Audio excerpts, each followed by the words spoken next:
Olivia. And I'm Annie. And we're here today to present our final class presentation.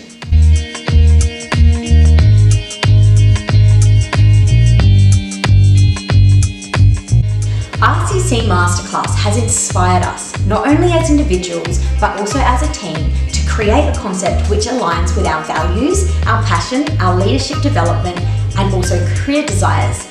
It also has the potential to make a lasting impact in South Australia and beyond.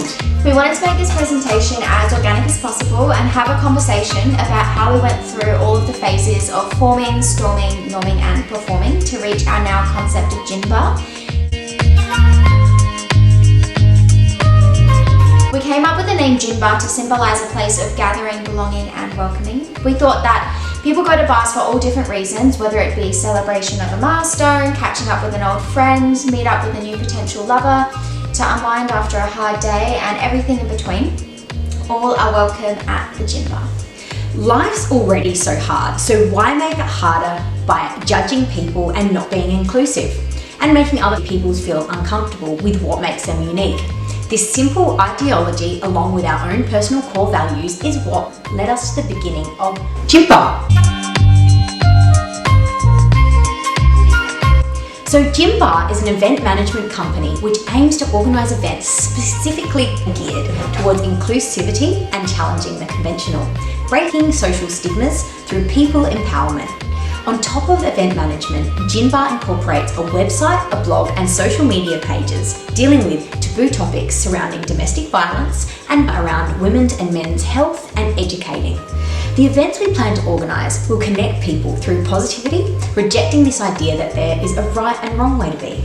At the start of this course, you may recall that we did have the idea of a video dating app. After completing our market research and looking further into our competitors, we decided that the market is already really flooded. And beyond that, people after COVID are really craving human connection and physical events. After surveying friends and joining empowerment groups online, it was really clear that people were wanting to get out and re-engage with the community rather than investing more into the online world.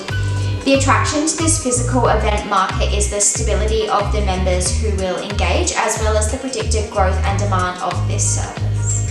So at this current stage of development, the target market would be those between the ages of 18 to 65, depending on the event that we hold, and aims to provide a community in which everyone feels welcome to participate. So we've come up with events such as Camptastic speed dating, single parents picnics, domestic violence awareness, and mental health events, plus many more. So how our customers benefit and the problem our business concept solves as such is the current gap in the market for events. Companies that specifically run events for a cause and to disrupt the market. These events specifically include all facets of the community, celebrating individuality and inclusivity. It's both educational, bringing to attention the social cultural needs of all people within society, and raising awareness around taboo issues. The events will be varied in pricing depending on the event, and it's also subject to change as we continue. So we've also managed to advance our ideas by meeting up with Bryce Smith. He is the Managing Director of Spruik Digital, which is a leading digital advertising and social marketing firm. So he provided advice on app development and marketing strategies. We had a meeting with Zrinka Tokic from the eChallenge team, and most recently, thanks to the help of Tom and his business connections, we've had a meeting with the General Manager and the Marketing Manager of Feast Festival, which we're so grateful of because this meeting has really helped solidify our direction for GinBar. For those of you who haven't heard of Feast or Feast Festival before, it's an LGBTQI festival, and it's held annually within Adelaide. This year's is going ahead in November. It appears that the world is slowly reopening after the pandemic, so it's really perfect to bring events back into the world. This networking will definitely help us create a path to market, as well as combining our current marketing strategy on social media to reach a wider audience and project our key messages. In the initial phase, the main form of our marketing will be through Facebook, Instagram, and our first event partner, Feast. This platform is low cost, efficient, and it allows us to build a brand in an effective way without relying on external sources and costings, which we did look into, and the average marketing package for a business in terms of seed funding or pre-seed funding was around $3,000. So after evaluating our concept statement, we've realised that we have foundationally researched all aspects of what makes us unique in terms of competitive advantage. We're clear on our target customer, and we also did further research into our path to market, costings for branding, who would be initially involved in terms of Annie and I, as well as partnering with an established business, which is Feast Festival. We've talked about how viable our idea is within this current climate and even more relevant after COVID. We've outsourced different opinions through our market research and also with Tom's connections, plus our friends and the wider community on Facebook.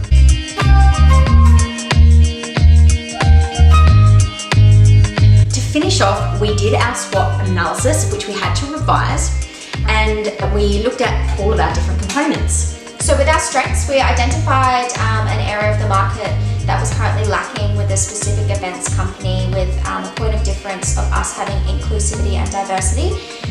This gives us a little bit more leverage of what we can do in a more optimal way. Our weaknesses may be that people feel uncomfortable because we're going against society's norms, which may make them hesitant to support. Our opportunities are that we are specialists potentially in this field, which is a market that isn't already saturated, which allows our clients to be distinguished and inclusive to attract yet a wider target market.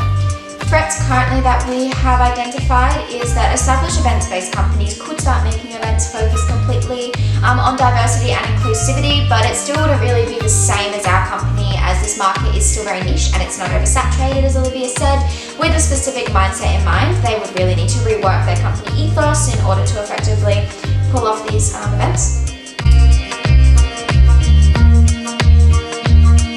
To strengthen our organisation and to mitigate any external threats, we really need to solidify our company values and identify an ethos that is unique to us. So thank you today for everyone for listening and the privilege of your time so that we could express something which is so passionate to us, which is the GinBar.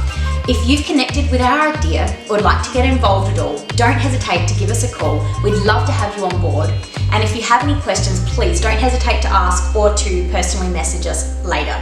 Thank you for watching today. Thanks, bye. Bye.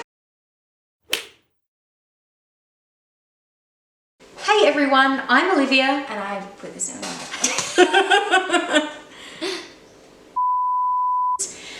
And our leadership development capabilities. I'm just so freaking far behind. Nothing's fun on toad. Okay, maybe stop the recording and okay, again, because I feel like it's going to cut out halfway and I feel like we're going to scream. Yeah, we don't want that. All right. Which aims to organise events specifically include towards inclusivity.